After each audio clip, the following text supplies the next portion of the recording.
नाम क्या है? नल।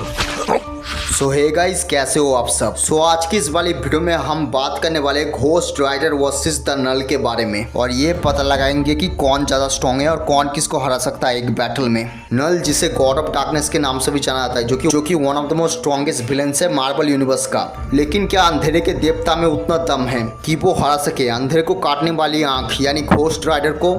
सो चलिए पता लगाते हैं।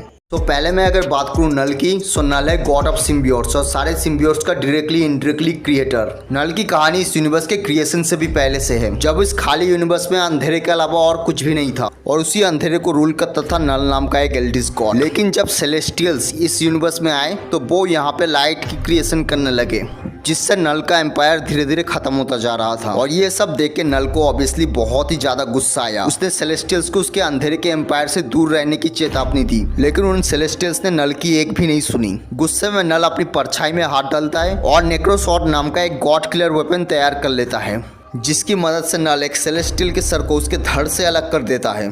और नल की ये ताकत देख के बाकी के सेलेस्टियल्स डर के भाग जाते हैं। नल की पावर्स की बात की जाए तो नल पूरे मार्वल यूनिवर्स के one of the most strongest characters में से एक है। इवन पूरे मार्वल यूनिवर्स में ऐसे गिनती के कैरेक्टर्स है जो नल को टक्कर भी दे सके। नल फिजिकली इतना ज्यादा स्ट्रॉन्ग है कि वो अपनी फिजिकल स्ट्रेंथ से कुछ भी कर सकता है। यहाँ तक कि सेंट्री, जिसे मार्वल का अब तक का सबसे ज्यादा स्ट्रॉन्ग सुपर हीरो कहा जाता है, उसे तो नल ने king in black story line के अंदर बीच में से फाड़ के रख दिया था। और हम सबको अच्छी तरीके से बताया कि सेंट्री मार्वल का सुपरमैन है, यानी जितना स्ट्रॉन्ग डीसी में सुपरमैन है उतना ही स्ट्रॉन्ग मार्वल में सेंट्री है।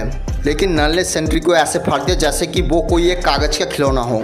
नल की पूरी बॉडी उसके सिम्बियोटिक आर्मर से कवर है और इसी वजह से नल के ऊपर जितने भी पावरफुल अटैक्स किए जाए ना, नल को उससे कुछ नहीं होता। इसके अलावा नल के पास सिम्बियोट की पूरी एक आर्मी है और उसकी आर्मी यूनिवर्स की सबसे बड़ी आर्मी में से एक है। नल की ये आर्मी उसके एक ही इशारे पे किसी भी प्लैनेट, गैलेक्सी, इवन पूरे के पूरे यूनिवर्स तक को डिस्ट्रॉय कर सकते हैं।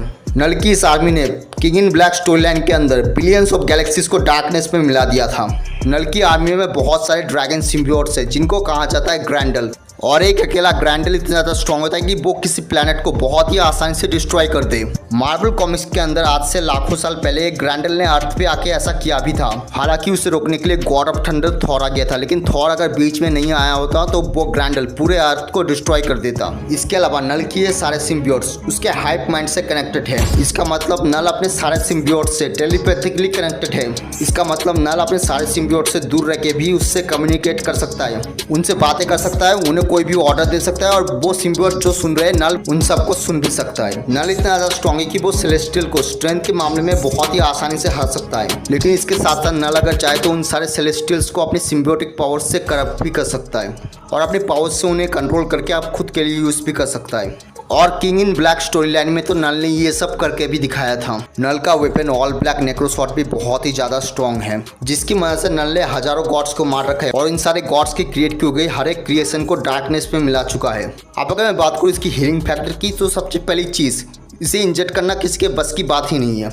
लेकिन अगर कोई किसी तरह से नल को इंजेक्ट कर भी दे तो वो 2-3 सेकंड में अपनी इंजरीज को दोबारा रिकवर कर लेगा।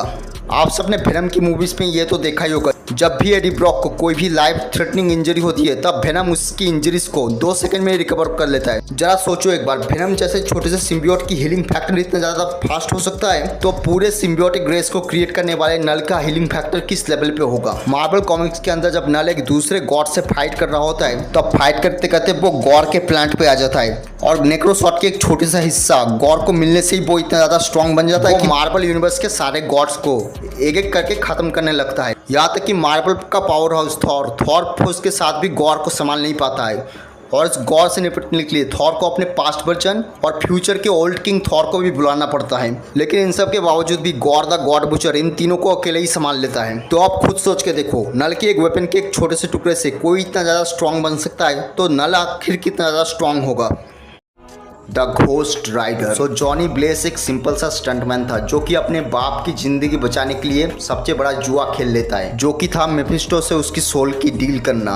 मेफिस्टो से डील करने के बाद जॉनी के पास अनजाने में सुपर नेचुरल पावर्स आ गई। मेफिस्टो ने जॉनी की बॉडी में सीक्रेटली जेरेथोस को इम्प्रिजन कर दिया, Zarathos the god of punishment himself, और इसके बाद जॉनी बन गया Ghost Rider the spirit of vengeance. Zarathos actually एक sky father level archangel है जो कि बहुत ही ज़्यादा एक्सट्रीमली स्ट्रॉन्ग है। और कुछ लोग ये कहते हैं कि जेरोथोस एक्चुअली हेवन का एक सर्वेंट हुआ करता था, जिससे लड़ने से गॉड लाइक एंटिटीज भी डरा करते थे। घोस्ट राइडर की पावर्स की बात करें तो इसकी पावर्स लिटरली रेडिकुलस है। उसकी ज़्यादातर पावर हेलफायर के अराउंड रिवॉल्व होती है। घोस्ट राइडर की हेलफायर सिर्फ आपकी बॉडी को नहीं जलाती, साथ ही साथ आपकी सोल को भी बहुत ही बुरी तरीके से डैमेज कर देती है। इवन कई केसेस में तो आपकी सोल्स भी जल जाती है। उसने वेपराइज किया है बहुत सारे डीमंस को, लड़ चुका है वर्ल्ड ब्रेकर हल्क से, यहाँ तक कि मेफिस्टो के साथ भी वो बहुत ही अच्छी फाइट ले चुका है। मेफिस्टो मार्बल का सैटन जो कि रूलर है हेल का, जो कि मार सकता है सेलेस्टियल्स को भी, लेकिन उससे भी घोस्ट राइडर फाइट कर चुका है। फ्रैंक कैसल वाला घोस्ट राइडर